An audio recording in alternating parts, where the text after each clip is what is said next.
Hello नमस्कार दोस्तों, आप सभी का स्वागत है आपके यूट्यूब चैनल यूनिक प्लस पर। और मैं सचिन आपके लिए एसएससी जीडी की एक नई सीरीज लेकर आया हूं और मैं उम्मीद करता हूं यह सीरीज भी आपके लिए परीक्षा की दृष्टि से अत्यंत उपयोगी और महत्वपूर्ण साबित होगी। तो चलिए शुरू करते हैं आज की सीरीज को। आज की मोटिवेशनल लाइन्स हैं, कामयाबी आप तक चलकर नहीं आएगी, कामयाबी आप तक चलकर नहीं आएगी, आपको खुद उस तक चलकर जाना पड़ेगा। तो दोस्तों, कामयाबी कभी आप तक चलकर नहीं, आपको उसको पाने के लिए प्रयास करना पड़ेगा। और जो प्रयास करते हैं वो हमेशा सफल होते हैं, क्योंकि कोशिश करने वालों की कभी हार नहीं होती है। तो चलिए शुरू करते हैं आज के सेशन को। आज का पहला क्वेश्चन है, सिंधु घाटी सभ्यता में कालीबंगा कालीबंगा निम्नलिखित में से किसके लिए प्रसिद्ध था? यानी कालीबंगा जो किसके लिए प्रसिद्ध है? तो आइए बात करते हैं कालीबंगा की। पहली बात, कालीबंगा जो सिंधु घाटी सभ्यता का स्थल हमें कहाँ से मिला है? कालीबंगा जो सिंधु घाटी सभ्यता का स्थल है, ये हमें मिला है राजस्थान से। कहाँ से मिला है? राजस्थान। राजस्थान के हनुमानगढ़ जिले में मिला है। दूसरी बात, इस नदी के तट पर है, तो ये घाघरा नदी के तट पर है। घाघरा नदी के घग्गर नदी के तट पर। कौन सी नदी है? घग्गर। ठीक है, कौन सी नदी है? घग्गर नदी। घग्गर नदी के तट पर है। ठीक है, कौन सी नदी? घग्गर नदी के तट पर।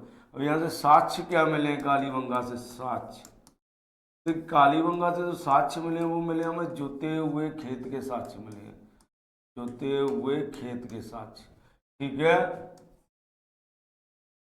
खेत के साक्ष्य मिले हैं।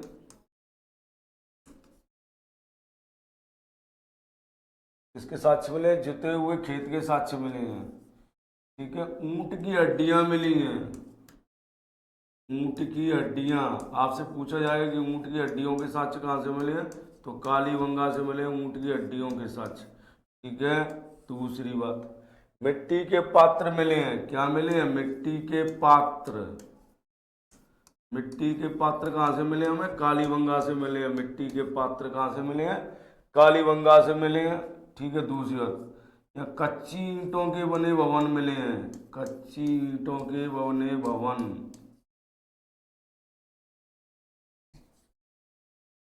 बने भवन। ठीक है, मिट्टी की बनी काली चूड़ियाँ मिली हैं। काली चूड़ियाँ मिली हैं, इसलिए इसको कालीबंगा कहते हैं। काली चूड़ियाँ, मिट्टी की बनी काली चूड़ियाँ मिली हैं कालीबंगा से। ठीक है, यज्ञ वेदिका यानी हवन वेदी भी मिली है यहाँ से। हवन वेदी। तो देखिए, आपसे क्वेश्चन पूछा गया कालीबंगा निम्नलिखित में किसके लिए प्रसिद्ध है? चट्टान कटौती, वास्तुकला, बंदरगाह, कपास की खेती, मिट्टी के पात्र। तो देखिए, किसके लिए प्रसिद्ध है? मिट्टी के पात्र के लिए। क्या मिले हैं वहां से? मिट्टी के पात्र मिले हैं। ठीक है, बंदरगाह कहाँ से मिला है? बंदरगाह मिला है लोथल से। बंदरगाह कहाँ से मिला है? लोथल से मिला है। ठीक है, लोथल का गुजरात। कपास की खेती के साक्ष्य कहाँ से मिले हैं? मोहनजोदड़ो से। मोहनजोदड़ो से। कोई मोहनजोदड़ो से सूती कपड़े का टुकड़ा मिला है, तो कपास के साक्ष्य कहाँ से मिले हैं? मोहनजोदड़ो से मिले हैं। ठीक है, लोथल और मोहनजोदड़ो। मोहनजोदड़ो से कपास की खेती के साक्ष्य मिले और लोथल से क्या? बंदरगाह मिला है। आपसे क्वेश्चन पूछा है कालीबंगा किसके लिए प्रसिद्ध है, तो कालीबंगा मिट्टी के पात्र के लिए प्रसिद्ध है। ठीक है, चलिए अगले क्वेश्चन की ओर चलते हैं। अगला क्वेश्चन कहता है, निम्नलिखित कौन सा शहर हड़प्पा से संबंधित है? निम्नलिखित में से कौन सा शहर हड़प्पा से संबंधित है? तो देखिए, हड़प्पा से संबंधित शहर कौन सा है? धौलावीरा। धौलावीरा हड़प्पा से संबंधित शहर है। आइए, धौलावीरा से क्या मिला है? पहली बार, धौलावीरा जो है यहाँ से आवश्यक सूचना पट मिला है। आवश्यक सूचना पट पट मिला है। दूसरी बात, यहाँ से जल प्रबंधन के साक्ष्य मिले हैं। जल प्रबंधन के साक्ष्य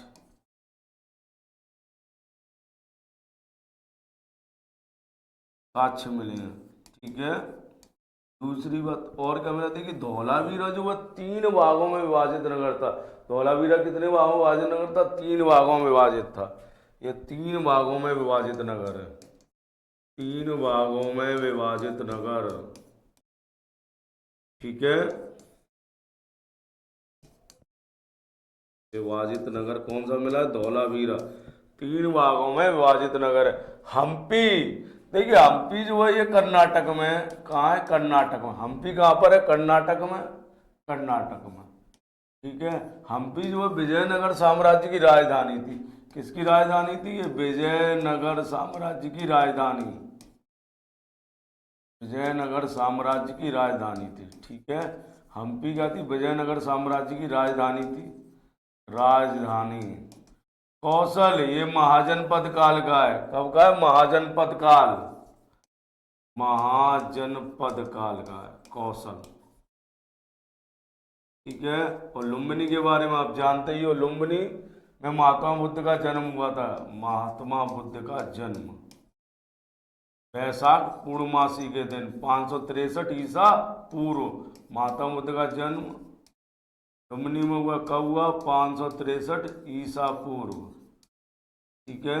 563 ईसा पूर्व महात्मा बुद्ध का जन्म होता है। कहाँ होता है? लुम्बिनी में होता है, ठीक है। आपसे क्वेश्चन पूछा गया कि कौन सा शहर हड़प्पा सभ्यता से संबंधित है, तो कौन सा शहर संबंधित है? धौलावीरा संबंधित है। तो धौलावीरा किस राज्य में? गुजरात में। कहाँ स्थित है? ये गुजरात में, ठीक है। चलिए अगले क्वेश्चन की ओर चलते हैं। अगला क्वेश्चन कहता है कि हड़प्पा सभ्यता में निम्नलिखित में कौन सा स्थल अफगानिस्तान में स्थित है? निम्नलिखित में से कौन सा स्थल कहाँ स्थित है? अफगानिस्तान में स्थित है। तो बालाकोट, कालीबंगा, सुरतगोई, नागेश्वर। तो देखिए बालाकोट पाकिस्तान में, कालीबंगा आपको बताइए मैंने राजस्थान में, भारत में। तो सुरतगोई जो है ये अफगानिस्तान में। कौन सा स्थल अफगानिस्तान में? सुरतगोई जो है अफगानिस्तान में स्थित है, ठीक है। सुरतगोई कहाँ स्थित है? अफगानिस्तान में स्थित है। चलिए अगले क्वेश्चन की ओर चलते हैं। अगला क्वेश्चन कहता है कि ऋग्वेद में 1000 से अधिक स्तुतियां शामिल की गई हैं। उन्हें क्या कहा गया जाता था? उन्हें क्या कहा जाता था? तो देखिए ऋग्वेद में 10 मंडल हैं। कितने मंडल हैं? 10 मंडल हैं ऋग्वेद में, ठीक है। सूक्त कितने हैं? 1028 सूक्त हैं। कितने सूक्त हैं? 1028 सूक्त ऋग्वेद, ठीक है। ऋचाएं कितनी है? ऋचाएं 10,580 ऋचाएं हैं। कितनी ऋचाएं? 10,580 ऋचाएं हैं, ठीक है।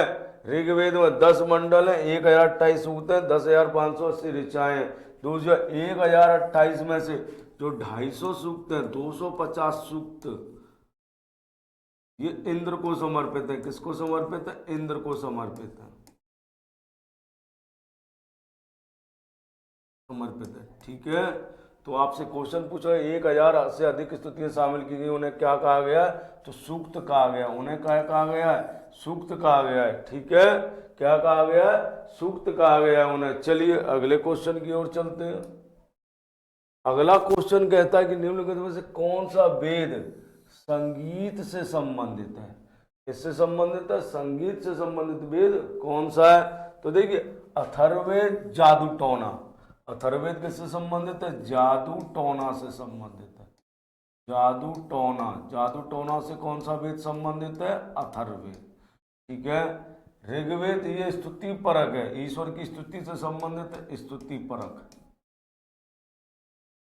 परक है, ठीक है। तो यजुर्वेद ये कर्म कांड से संबंधित है, कर्म कांड, या मैं कहूं हवन वेदी, वेदी बनाने से, या शुल्ब सूत्र से, शुल्ब सूत्र से संबंधित, ठीक है। बात आती है सामवेद। तो सामवेद किससे संबंधित है? संगीत से। सामवेद किससे संबंधित है? संगीत से संबंधित है। सारे गामा पा धानी सा पा किसमें दिया गया है? सामवेद में दिया गया। सामवेद किससे संबंधित है? संगीत से संबंधित है। सामवेद के जानकार को इसका विद्वान क्या कहलाता था? जो सामवेद को जानता था वह विद्वान क्या कहलाता? उद्गाता। क्या कहलाता था? उद्गाता, ठीक है। यजुर्वेद का अधर्व्यू, यजुर्वेद का ज्ञाता अधर्व्यू, उसे क्या कहते थे? अधर्व्यू, ठीक है। ऋग्वेद का ज्ञाता होता, और अथर्ववेद को जो जानता था वो कहलाता था ब्राहा, ठीक है। तो संगीत से संबंधित कौन सा है? सामवेद जो है संगीत से संबंधित है। चलिए अगले क्वेश्चन की ओर चलते हैं। आपसे पूछा गया कि राज्य अभिषेक समारोह का विवरण निम्नलिखित में से किसमें दिया, यानी राजा का जो राज्य अभिषेक होता था उस समारोह का विवरण किस में दिया गया? कंठोपनिषद, ऐत्रेय ब्राह्मण, ज्वालोपनिषद, छंदोग्य उपनिषद। तो देखिए राज्य अभिषेक समारोह का जो उल्लेख है वो ऐत्रेय ब्राह्मण में दिया गया। किस में दिया गया? ऐत्रेय ब्राह्मण ग्रंथ में, ब्राह्मण ग्रंथ में। ठीक है, ऐत्रेय ब्राह्मण में दिया गया। ऐत्रेय ब्राह्मण किसका है? ऋग्वेद का है। किसका है? ऋग्वेद का। ऐत्रेय ब्राह्मण किसका है? ऋग्वेद का है। ठीक है, तो इस क्वेश्चन का आंसर हो जाएगा ऐत्रेय ब्राह्मण। कौन सा ब्राह्मण? ऐत्रेय ब्राह्मण। आइए कंठोपनिषद, कंठोपनिषद में किसकी? यम व नचिकेता की कहानी दी गई है। यम व नचिकेता की कहानी, नचिकेता की कहानी इसमें दी गई है कंठोपनिषद में। ठीक है, ज्वालोपनिषद, इसमें 4 आश्रम, आश्रम में पद्धति दी गई, आश्रम व्यवस्था, आश्रम व्यवस्था किसमें दी गई है? ज्वालोपनिषद में। आश्रम व्यवस्था किसमें दी गई है? ज्वालोपनिषद में दी गई है। इसमें 4 प्रकार के आश्रम बताए गए हैं। ब्रह्मचर्य, ठीक है, ब्रह्मचर्य के बाद गृहस्थ, गृहस्थ के बाद वानप्रस्थ, वानप्रस्थ के बाद सन्यास।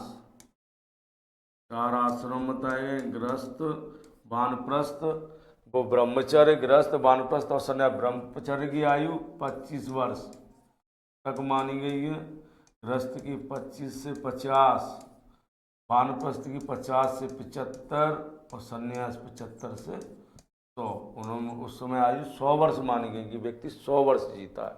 ठीक है, छांदोग्योपनिषद में देवकी को श्री कृष्ण का पुत्र बताया गया है। ठीक है, चलिए अगले क्वेश्चन की ओर चलते हैं। तो इस क्वेश्चन का आंसर आपको पता है ऐत्रेय ब्राह्मण। अगले क्वेश्चन की ओर चलते हैं। अगला क्वेश्चन कहता है कि जैन धर्म का पहला तीर्थंकर कौन था? तो देखिए जैन धर्म के पहले तीर्थंकर कौन थे? तो जैन धर्म के पहले तीर्थंकर ऋषभदेव थे। कौन थे? ऋषभदेव। जैन धर्म के पहले तीर्थंकर कौन थे? ऋषभदेव थे। ऋषभदेव का उल्लेख, इनका उल्लेख किसमें मिलता है? इनका उल्लेख ऋग्वेद में मिलता है। ऋषभदेव का उल्लेख किसमें मिलता है? ऋग्वेद में मिलता है। ठीक है, तो जैन धर्म के पहला तीर्थंकर कौन है? ऋषभदेव है इस क्वेश्चन का आंसर। ठीक है, पार्श्वनाथ, ये जैन धर्म के 23वें तीर्थंकर थे। पार्श्वनाथ जैन धर्म के 23वें तीर्थंकर, 23वें तीर्थंकर। ठीक है, 23वें तीर्थंकर है जैन धर्म के। दूसरी बात, इन्होंने तपस्या कहाँ की? इन्होंने कोटा नागपुर पठार के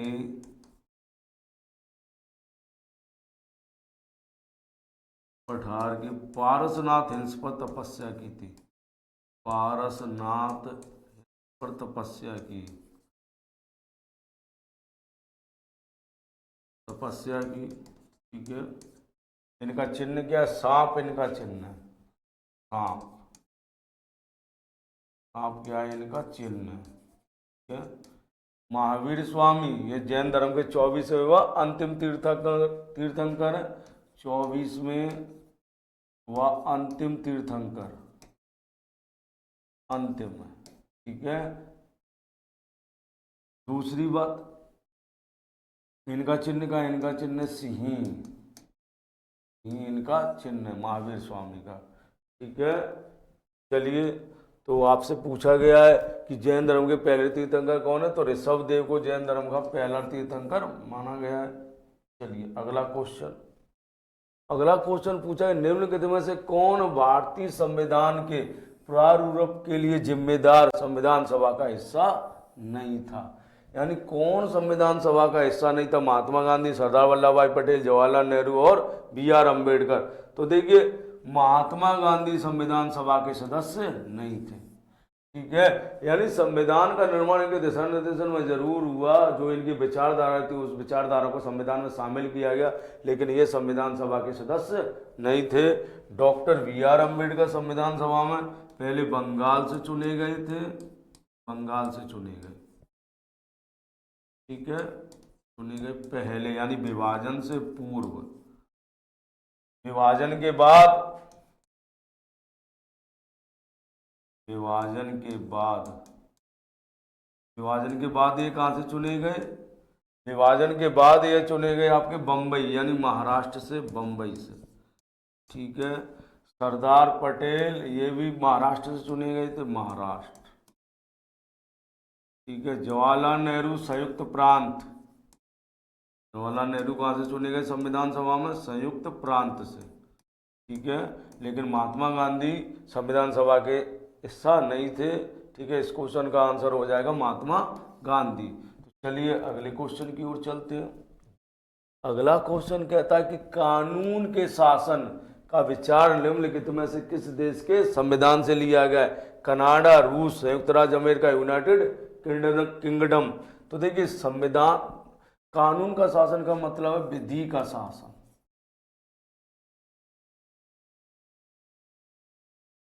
विधि का शासन। ठीक है। यानी शासन किसका होना चाहिए? विधि का होना चाहिए। विधि निर्माण की प्रक्रिया, विधि का शासन कहाँ से लिया गया? तो ये लिया गया यूनाइटेड किंगडम से। ठीक है। कहाँ से लिया गया? यूनाइटेड किंगडम से लिया गया है।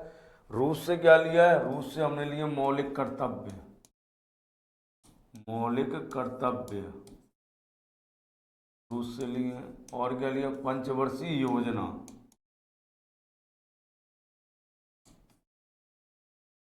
वर्षीय योजना कहाँ से लिया? रूस से लिए। ठीक है। संयुक्त राज्य अमेरिका से क्या लिया? मौलिक अधिकार, मौलिक अधिकार कहाँ से लिए? संयुक्त राज्य अमेरिका से मौलिक अधिकार लिए हमने। ठीक है। संयुक्त राज्य अमेरिका से मौलिक अधिकार लिए। न्यायपालिका, न्यायपालिका की स्वतंत्रता, की स्वतंत्रता कहाँ से ली गई है? संयुक्त राज्य अमेरिका से ली गई है न्यायपालिका की स्वतंत्रता। राष्ट्रपति पर महाभियोग, पर महाभियोग कहाँ से लिया है? संयुक्त राज्य अमेरिका से लिया गया महाभियोग। दूसरा सामुदायिक विकास कार्यक्रम, सामुदायिक विकास कार्यक्रम कहाँ से लिए? हमने यूएसए से लिए थे सामुदायिक विकास कार्यक्रम। ठीक है। सामुदायिक विकास कार्यक्रम की शुरुआत कब हुई थी भारत में? 2 अक्टूबर 1952 को। विकास कार्यक्रम कहाँ से लिए? अमेरिका से। इनकी शुरुआत कब हुई थी? शुरुआत, कई बार ये क्वेश्चन पूछा गया है। ठीक है। 2 अक्टूबर 1952 को इनकी शुरुआत होती है सामुदायिक विकास कार्यक्रमों की। ठीक है। यूनाइटेड किंगडम से विधि निर्माण की प्रक्रिया, विधि निर्माण की प्रक्रिया कहाँ से लिए? यूनाइटेड किंगडम से लिए विधि निर्माण की प्रक्रिया। ठीक है। विधि का शासन, ठीक है, विधि निर्माण की प्रक्रिया, विधि का शासन। दूसरी बात वो संसद, संसदीय शासन प्रणाली, एकल नागरिकता कहाँ से लिया हमने? ठीक है। ये लिया आपकी यूनाइटेड किंगडम से। ठीक है। चलिए कनाडा से संघीय व्यवस्था ली गई है। तो आपसे पूछा कानून का शासन, तो यूनाइटेड किंगडम से लिया गया। अगले क्वेश्चन की ओर चलते हैं। अगला क्वेश्चन कहता है कि भारतीय संविधान का कौन सा भाग नागरिकता के बारे में बताता है? भारतीय संविधान का कौन सा भाग जो है नागरिकता के बारे में बताता है? तो देखिए भाग 1, संविधान का जो भाग 1 है ये राज्य व संघ राज्य क्षेत्र, व संघ राज्य क्षेत्र का उल्लेख है इसमें, संघ राज्य क्षेत्र। भाग 1। भाग 2 नागरिकता, भाग 2 किसके बारे में बताता है? नागरिकता के बारे में बताता है भाग 2। भाग 3 मूल अधिकार या मौलिक अधिकार कहते हैं, मूल अधिकार, फंडामेंटल राइट्स। भाग 3। भाग 4 राज्य के नीति निर्देशक तत्व, राज्य के नीति निर्देशक तत्व, नीति निर्देशक तत्व के बारे में बताता है भाग 4। क्या भाग 4 किसके बारे में बताता है? राज्य के नीति तत्व के बारे में बताता है। भाग 5 में केंद्र दिया है। भाग 5 में कौन है? केंद्र। 5 में भाग 6 में राज्य, ठीक है। भाग 7 को निश्चित कर दिया गया। भाग 8 केंद्र शासित राज्य, शासित राज्य। भाग 9 पंचायती राज, पंचायत। भाग 9 का स्थानीय शासन, स्थानीय सुशासन, सुशासन। भाग 11 केंद्र व राज्य संबंध, केंद्र व राज्य संबंध, ठीक है। भाग 12 केंद्र व राज्य के मध्य वित्त संबंध, केंद्र व राज्य के मध्य वित्त संबंध, वित्त संबंध, ठीक है। भाग 14, भाग 14 में संघ व राज्य की लोक सेवाएं, संघ व राज्य की लोक सेवाएं, भाग 14। भाग 15 निर्वाचन, निर्वाचन भाग 15, ठीक है। भाग 16 में विशेष, ठीक है। भाग 16 में विशेष उपबंध है, कुछ लोगों के लिए विशेष उपबंध व्यवस्था है, आरक्षण दिया गया, उपबंध। भाग 17 में राजभाषा, भाग 18 में आपात उपबंध, आपात उपबंध। भाग 18 में क्या दिया गया, आपात उपबंध। भाग 20 संविधान संशोधन, भाग 20 संविधान संशोधन, ठीक है। संविधान संशोधन किस में दिया गया, भाग 20 में दिया गया। मैंने एक आपको सारे इंपोर्टेंट भाग बता दिए, संविधान में कौन से भाग में क्या दिया गया है, ठीक है। और इस क्वेश्चन का आंसर तो आपको पता ही चलेगा, वो नागरिकता किस में दी गई है, भाग 2 में दी गई है नागरिकता। क्वेश्चन का आंसर सही होगा भाग 2, ठीक है। चलिए अगले क्वेश्चन की ओर चलते हैं। अगला क्वेश्चन कहता है कि निम्नलिखित में से संवैधानिक शक्तियों का वितरण केंद्र और राज्य दोनों के बीच होगा। ये कहाँ, किसके तुमने, तो भारत के में दिया गया। कहाँ दिया गया, भारत के संविधान में दिया गया। केंद्र और राज्य की शक्तियों का वितरण कहाँ होगा, भारत के में दिया गया, ठीक है। चलिए अगले क्वेश्चन की ओर चलते हैं। अगला क्वेश्चन कहते हैं भारतीय संविधान के अनुच्छेद में कहा गया किसी भी व्यक्ति को एक अपराध के लिए एक बार से ज्यादा सजा नहीं दी जाएगी, ठीक है। तो चलिए आइए, आर्टिकल 28 क्या कहता है, आर्टिकल 28 ये कहता है कि राज्य द्वारा पोषित शिक्षण संस्थानों में धर्म से संबंधित शिक्षा नहीं दी जाएगी, यानी राजकीय शिक्षण संस्थानों में, राज्य की या राज्य द्वारा स्थापित शिक्षण संस्थानों में धार्मिक शिक्षा नहीं दी जाएगी, संस्थानों में धार्मिक शिक्षा नहीं दी जाएगी, धार्मिक शिक्षा नहीं दी जाएगी, नहीं दी जाएगी, क्या नहीं। आर्टिकल 18 आप सबको पता है, उपाधियों का अंत,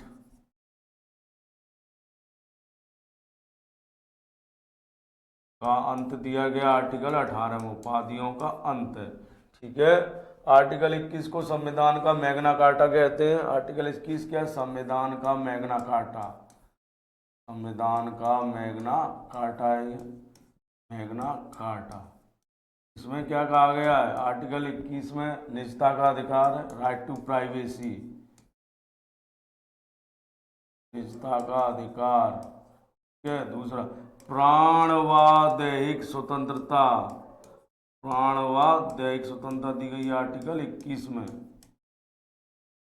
प्राण व दैहिक स्वतंत्रता किसमें, आर्टिकल 21 में। आर्टिकल 20, देखिए आर्टिकल 20 में 3 बातें हैं। आर्टिकल 20 कहता है पहला, कार्योत्तर विधि से संरक्षण, ठीक है, कार्योत्तर विधि से संरक्षण, संरक्षण। देखिए, अपराध दोष सिद्धि से संरक्षण तथा कार्योत्तर विधि से संरक्षण का मतलब किसी भी व्यक्ति को उसी विधि से दंडित किया जाएगा जो अपराध करते समय थी, अन्य किसी विधि से नहीं। ठीक है। दूसरा कहता है आत्मविशासन से सुरक्षा, आत्मविशासन से सुरक्षा यानी किसी भी व्यक्ति को अपने विरुद्ध गवाही देने के लिए बाध्य नहीं किया जा सकता है, किसी भी व्यक्ति को अपने विरुद्ध गवाही देने के लिए बाध्य नहीं किया जा सकता है। आपको आपकी जानकारी के लिए बता दूं कि पुलिस के समक्ष दी गई जो बयान कार्रवाई होती है वो मान्य नहीं होती है। ठीक है, पुलिस के समक्ष दी गई गवाही मान्य नहीं होती है। तो अगर पुलिस जबरन वो करती है तो आप कबूल कर लीजिए, तो उस समय वो टॉर्चर नहीं करेगी आपको और आप उससे बच सकते हैं। देखिए, फिल्म वगैरह में जो दिखाया जाता है वो रियलिटी नहीं होती है। तो फिल्म में दिखाया कि पुलिस के सामने कबूल कर लिया और फिर वो कबूल हो जाता है, नहीं होता है ऐसा, क्योंकि पुलिस के सामने दी गई गवाही मान्य नहीं होती है। ठीक है, पुलिस के इसके समक्ष दी गई गवाही जज के सामने आप जो बयान दोगे वो मान्य होता है। ठीक है, तो आत्मविशासन से सुरक्षा है यानी किसी भी व्यक्ति को अपने विरुद्ध गवाही देने के लिए बाध्य नहीं किया जा सकता है। ठीक है, और तीसरा है दोहरे दंड से संरक्षण, दोहरे दंड से संरक्षण यानी किसी भी व्यक्ति को एक ही अपराध के लिए दो बार दंडित नहीं किया जा सकता। आर्टिकल 20 आपको इससे संरक्षण प्रदान करता है, किसी भी व्यक्ति को एक ही अपराध के लिए दो बार दंडित नहीं किया जा सकता। आर्टिकल 20 इससे आपको संरक्षण प्रदान करता है। आर्टिकल 20 में क्या क्या है? कार्योत्तर विधि से संरक्षण यानी अपराध करते समय जो विधि थी उसी विधि से आपको दंडित किया जाएगा, अन्य किसी विधि से नहीं। दूसरा आत्मविशासन से सुरक्षा यानी किसी भी व्यक्ति को अपने विरुद्ध गवाही देने के लिए बाध्य नहीं किया जा सकता है। और तीसरा है दोहरे दंड से संरक्षण यानी किसी भी व्यक्ति को एक ही अपराध के लिए दो बार दंडित नहीं किया जा सकता है। ठीक है, ये आर्टिकल 20 में कहा गया। आर्टिकल 20 में अपराध दोष सिद्धि से मुक्ति है। ठीक है, अपराध दोष सिद्धि से मुक्ति आपसे सीधा सीधा क्वेश्चन पूछा जाता है, तो आर्टिकल 20 अपराध दोष सिद्धि से मुक्ति। और आर्टिकल 20 को फिर 3 भागों कार्योत्तर विधि से संरक्षण, आत्मविशासन सुरक्षा और दोहरे दंड से संरक्षण है। ठीक है, चलिए अगले क्वेश्चन की ओर चलते हैं। अगला क्वेश्चन कहता है हमारे संविधान के अनुसार भारत है धार्मिक राष्ट्र, पूंजीवादी राष्ट्र, धर्मनिरपेक्ष राष्ट्र और एक धनिकतनवादी राष्ट्र। तो कुछ नहीं, हमारा देश कैसा है? धर्मनिरपेक्ष राष्ट्र। कैसा राष्ट्र है? धर्मनिरपेक्ष राष्ट्र यानी हमारे देश का कोई भी धर्म नहीं, यानी राज्य का कोई धर्म नहीं है, सभी धर्म उसके लिए समान है। तो भारत कैसा? धर्मनिरपेक्ष राष्ट्र। देखिए, संविधान में धर्मनिरपेक्ष शब्द के स्थान पर पंथ निरपेक्ष शब्द का प्रयोग किया गया है। ठीक है, तो भारतीय संविधान के अनुसार भारत कैसा? धर्मनिरपेक्ष राष्ट्र है। अगर इसमें धर्मनिरपेक्ष और पंथ निरपेक्ष दोनों अलग अलग ऑप्शन में दिए होते तो पंथ निरपेक्ष सही होगा, क्योंकि भारत संविधान में जो मेंशन है वो पंथ निरपेक्ष है। हमारे देश की जो प्रस्तावना है उसमें क्या लिखा है? पंथ निरपेक्ष लिखा है। चलिए अगले क्वेश्चन की ओर चलते हैं। किस ग्रह के अधिकतम उपग्रह? तो देखिए, किस ग्रह के अधिकतम उपग्रह? तो शनि के अधिकतम उपग्रह। किसके अधिकतम उपग्रह? शनि के अधिकतम उपग्रह। ठीक है, उसके बाद बृहस्पति के हैं। शनि के अधिकतम उपग्रह, उसके बाद किसके हैं? बृहस्पति के हैं। ठीक है, पृथ्वी का एकमात्र उपग्रह कौन सा है? पृथ्वी का एकमात्र उपग्रह चंद्रमा है। एकमात्र उपग्रह कौन सा? चंद्रमा। ठीक है, दूसरी बात, बृहस्पति का सबसे बड़ा ग्रह कौन सा? ज्ञानापीठ। सबसे बड़ा ग्रह, सबसे बड़ा उपग्रह, सबसे बड़ा उपग्रह बृहस्पति का कौन सा? ज्ञानापीठ है। ज्ञानापीठ। ठीक है, तो सौरमंडल का सबसे बड़ा उपग्रह दूसरा बृहस्पति जो है ये सौरमंडल का सबसे बड़ा ग्रह, सौरमंडल का सबसे बड़ा ग्रह, सौरमंडल का सबसे बड़ा ग्रह, सबसे बड़ा ग्रह बृहस्पति। ठीक है, दूसरी बात, वरुण सौरमंडल का सबसे ठंडा ग्रह, सौरमंडल का सबसे ठंडा ग्रह वरुण, सौरमंडल का सबसे ठंडा ग्रह, क्योंकि इसकी दूरी सूर्य से सबसे अधिक है, सबसे ठंडा ग्रह। ठीक है, सौरमंडल का सबसे ठंडा ग्रह कौन सा है? वरुण है। ठीक है, तो चलिए आपसे क्वेश्चन पूछा गया किस उपग्रह, वो किस ग्रह के सबसे अधिक उपग्रह? तो शनि के सबसे अधिक उपग्रह। अगले क्वेश्चन की ओर चलते हैं। पृथ्वी की सबसे बाहरी परत को क्या कहा जाता है?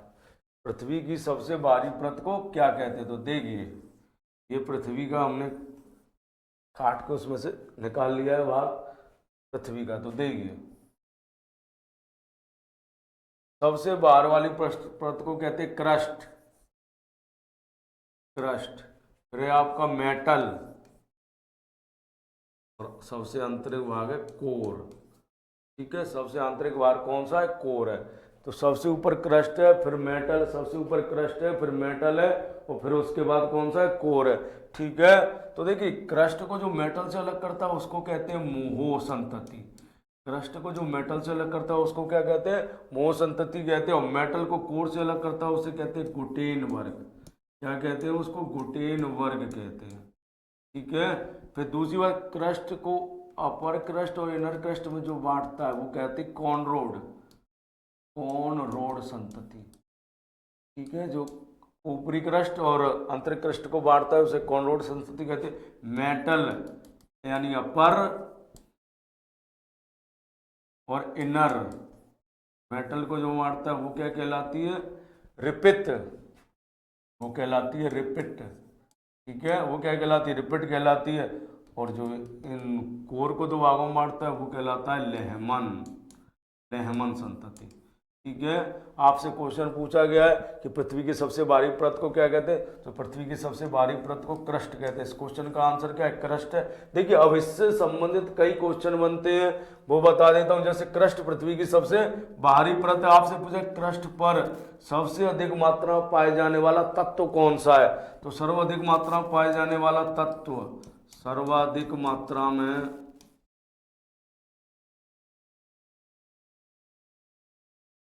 पाया जाने वाला तत्व क्रस्ट पर, क्रस्ट पर सबसे अधिक मात्रा में पाया जाने वाला तत्व कौन सा? वो तत्व ऑक्सीजन। कौन सा है? ऑक्सीजन। क्रस्ट पर सबसे अधिक मात्रा में पाया जाने वाला तत्व ऑक्सीजन है। जबकि यहाँ से सबसे अधिक मात्रा में पाई जाने वाली धातु कौन सी है क्रस्ट पर? तो वो एल्यूमिनियम।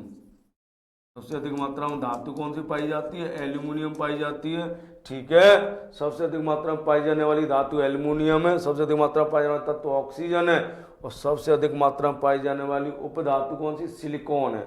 ठीक है, तो क्रस्ट पर मैं आपको बता दूं, क्रस्ट पर सबसे अधिक मात्रा में ऑक्सीजन, ऑक्सीजन के बाद सिलिकॉन, सिलिकॉन के बाद आपको एल्यूमिनियम मिल जाता है। ठीक है, तो क्रस्ट सबसे बाहरी परत है। पृथ्वी की सबसे बाहरी परत कौन सी है? क्रस्ट है, फिर मेटल है, फिर कोर है। ठीक है, चलिए अगले क्वेश्चन की ओर चलते हैं।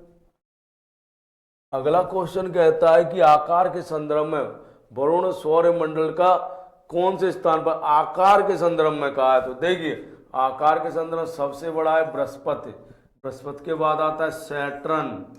ठीक है, और उसके बाद आता है तुम्हारा अरुण यूरेनस, और उसके बाद आता है नेपच्यून यानी वरुण।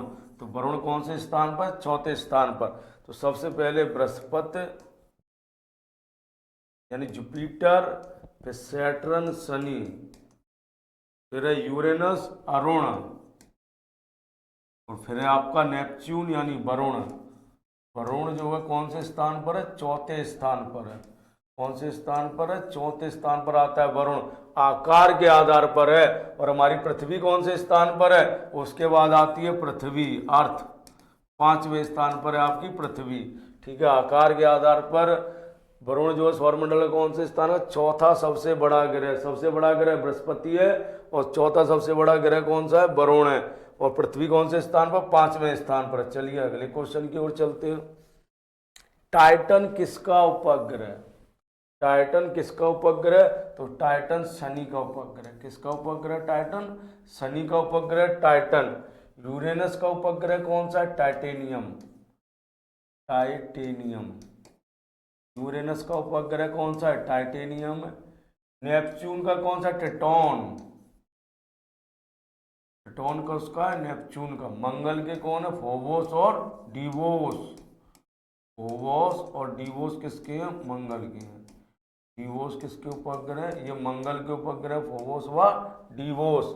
ठीक है। आपसे पूछा गया टाइटन किसका उपग्रह, तो टाइटन शनि का उपग्रह। ठीक है। आपसे पूछा जा सकता है सौर मंडल का कौन से ऐसे ग्रह हैं जिनका कोई भी उपग्रह नहीं है, तो देखिए बुध और शुक्र, बुध और शुक्र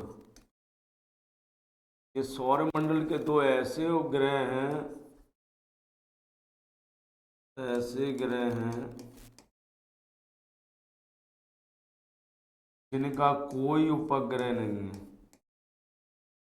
जिनका कोई उपग्रह नहीं है, जिनका कोई उपग्रह नहीं है। कौन कौन से? बुध और शुक्र, दो ऐसे ग्रह हैं जिनका कोई भी उपग्रह नहीं है सौर मंडल में। चलिए अगले क्वेश्चन की ओर चलते हैं। अगला क्वेश्चन कहता है कि पृथ्वी पर दिन रात का चक्र किसके कारण होते हैं, यानी पृथ्वी पर जो दिन रात होते हैं वो क्यों होते हैं? तो देखिए पृथ्वी पर दिन रात होने के कारण पृथ्वी अपनी धुरी पर घूमती है, पृथ्वी अपनी धुरी पर घूमती है, इसके कारण क्या होते हैं? दिन रात होते हैं। जो भाग सूर्य के सामने होता है वहाँ दिन होता है, जो भाग सूर्य के पीछे वाली सतह चला जाता है वहाँ रात हो जाती है। तो पृथ्वी पर दिन रात अपनी धुरी पर घूर्णन के कारण होते हैं, अपनी धुरी पर घूर्णन के कारण क्या होते हैं? दिन रात होते हैं। ठीक है। और पृथ्वी जो सूर्य की परिक्रमा करती है, परिक्रमण के कारण क्या होता है? ऋतु परिवर्तन होता है तथा दिन रात का छोटा बड़ा, ऋतु परिवर्तन परिक्रमण के कारण होता है, ऋतु परिवर्तन इसके कारण होता है, परिक्रमण के कारण होता है तथा दिन रात का छोटा बड़ा होना, दिन रात का छोटा बड़ा होना। ठीक है। दिन रात का छोटा बड़ा होना, छोटा बड़ा तो नहीं, दिन बड़ा हो जाता है रात छोटी हो जाती है, छोटा बड़ा होना ये किसके कारण होता है? परिक्रमण के कारण होता है। लेकिन दिन रात किसके कारण होते हैं? तो दिन रात घूर्णन के कारण होते हैं, दिन रात किसके कारण होते हैं? घूर्णन के कारण होते हैं। ठीक है। चलिए अगले क्वेश्चन की ओर चलते हैं। अगला क्वेश्चन कहता है कि चंद्रमा का अध्ययन, चंद्रमा का जो अध्ययन है वो क्या कहलाता है? तो चंद्रमा का अध्ययन सेलेनोलॉजी कहलाता है। चंद्रमा का अध्ययन क्या कहलाता है? सेलेनोलॉजी। चंद्रमा के अध्ययन को सेलेनोलॉजी कहते हैं। कोस्मोलॉजी ब्रह्मांड के अध्ययन को कहते हैं। ब्रह्मांड का अध्ययन क्या कहलाता है? कोस्मोलॉजी ब्रह्मांड का अध्ययन। ठीक है। ब्रह्मांड का अध्ययन क्या कहलाता है? कोस्मोलॉजी कहलाता है। सेलेनोलॉजी क्या कहलाता है? चंद्रमा का अध्ययन कहलाता है। और चंद्रमा क्या है? सूर्य का एकमात्र उपग्रह, पृथ्वी का एकमात्र उपग्रह। चंद्रमा किसका? लिख देता हूँ, पृथ्वी का एकमात्र उपग्रह, पृथ्वी का एकमात्र उपग्रह है, उपग्रह। ठीक है। कितने किलोमीटर? लगभग 3,84,000 किलोमीटर दूर है यह पृथ्वी से। तो इसके जी का मान, पृथ्वी के जी के मान का 1/6 होता है, पृथ्वी के जी के मान का 1/6 होता है। ठीक है। तो आप बताइए कि चंद्रमा पर जाने पर मनुष्य के भार में कमी आएगी कि बढ़ेगा? चंद्रमा पर जाने पर मनुष्य का भार क्या हो जाता है? कम हो जाता है। तो चंद्रमा पर जाने पर भार में कमी आती है, जाने पर भार में क्या आती है? कमी, भार में कमी आती है। चंद्रमा पर जाने पर भार में क्या आती है? कमी आती है। चलिए अगले क्वेश्चन की ओर चलते हैं। अगला क्वेश्चन कहता है कि ठोस कार्बन डाइऑक्साइड का अधिक सामान्य नाम क्या है? पारद, पोटा, शुष्क बर्फ और इप्सम। आप सबको पता है कि ठोस कार्बन डाइऑक्साइड का नाम क्या है? शुष्क बर्फ। शुष्क बर्फ को क्या कहते हैं? ठोस कार्बन डाइऑक्साइड कहते हैं। ठीक है। चलिए अगले क्वेश्चन की ओर चलते हैं। अगला क्वेश्चन कहता है कि जल चक्र में हिम और बर्फ सीधे वाष्प में किसमें बदल जाती है? सीधे वाष्प में परिवर्तित हो जाते हैं। इस प्रक्रिया को क्या कहा जाता है? यानी हिम या बर्फ पहले द्रव में बदलने की बजाय सीधे किसमें बदल जाती है? वाष्प में बदल जाती है। और एक क्रिया क्या कहलाती है? ऊर्ध्वपातन कहलाती है। क्या कहलाती है? ऊर्ध्वपातन कहलाती है। वो क्रिया क्या कहलाती है? ऊर्ध्वपातन कहलाती है।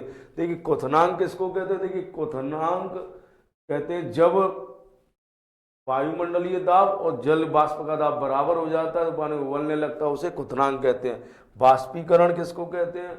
बाष्पीकरण एक निरंतर चलने वाली प्रक्रिया है, ठीक है। जल बाष्प में बदल कर जो उड़ता रहता है उसे बाष्पीकरण कहते हैं।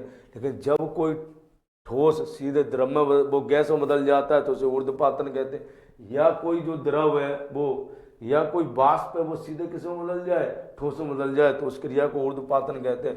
ऊर्ध्वपातन का उदाहरण क्या? कपूर है। कपूर किसका उदाहरण है? ऊर्ध्वपातन का उदाहरण है कपूर। नौसादर, नौसादर, ठीक है, ये किसका उदाहरण है? ऊर्ध्वपातन का उदाहरण है। चलिए आगे चलते हैं, अगला क्वेश्चन। अगला क्वेश्चन कहता है ऑयल ऑफ पेट्रोल किसका रासायनिक नाम है? ऑयल ऑफ पेट्रोल किसका रासायनिक नाम है? तो सल्फ्यूरिक एसिड को ऑयल ऑफ पेट्रोल कहते हैं। H2SO4 सल्फ्यूरिक एसिड H2SO4 को क्या कहते हैं हम? ऑयल ऑफ पेट्रोल कहते हैं, ठीक है, ऑयल ऑफ पेट्रोल कहते हैं। सोडियम क्लोराइड आपको पता ही है, नमक NaCl। सोडियम क्लोराइड क्या है? NaCl है, NaCl। मिथाइल अल्कोहल ये जहरीली शराब होती है, जहरीली शराब, दिमाग की कोशिकाओं को नष्ट कर देती है, ये जहरीली शराब है। मिथाइल अल्कोहल जहरीली शराब है, ठीक है, जहरीली शराब। इसे पीने से व्यक्ति की मृत्यु हो सकती है, तो अंधा भी हो जाता है। कैल्शियम हाइड्रोक्साइड भुजा चूना है, भुजा चूना, ठीक है। आपसे क्वेश्चन पूछा गया है कि ऑयल ऑफ पेट्रोल किसको कहते हैं? तो सल्फ्यूरिक एसिड को ऑयल ऑफ पेट्रोल कहते हैं। चलिए अगले क्वेश्चन की ओर चलते हैं। अगला क्वेश्चन कहता है सभी मादक पे एक सक्रिय घटक हैं, तो सभी मादक पे किसके? एथेनॉल के सक्रिय घटक होते हैं। किसके होते हैं? एथेनॉल के घटक होते हैं। जबकि प्रोपेन और ब्यूटेन ये किसमें होती है? प्रोपेन व ब्यूटेन, ब्यूटेन ये LPG का हिस्सा है, जो हमारे यहाँ गैस आती है LPG गैस, गैस का हिस्सा है, LPG का हिस्सा है। सिलेंडर में जो गैस आती है उसका हिस्सा है प्रोपेन और ब्यूटेन। तो सभी मादक पे किसके सक्रिय घटक होते हैं? एथेनॉल के सक्रिय घटक होते हैं सभी मादक पे, ठीक है। तो सभी मादक पे किसके सक्रिय घटक है? उसी के एथेनॉल के सक्रिय घटक है। चलिए ठीक है, तो दोस्तों मैं उम्मीद करता हूँ आपको आज का सेशन पसंद आया होगा और ये सेशन आपके परीक्षा की दृष्टि से अत्यंत उपयोगी और महत्वपूर्ण साबित होगा। और मैं इसको इन क्वेश्चनों के जरिए आपको अधिक से अधिक GS तैयार कराने का प्रयास कर रहा हूँ, जिससे आप एग्जाम में ज़्यादा से ज़्यादा क्वेश्चन करके आएँ। और देखिए SSC GD में तो 20 क्वेश्चन ही आते हैं, लेकिन मैं अधिक क्वेश्चन इसलिए ला रहा हूँ कि जल्दी से जल्दी आपको जो प्रैक्टिस है वो हो सके और आप पेपर में अधिक से अधिक क्वेश्चन करके आएँ। ठीक है, धन्यवाद।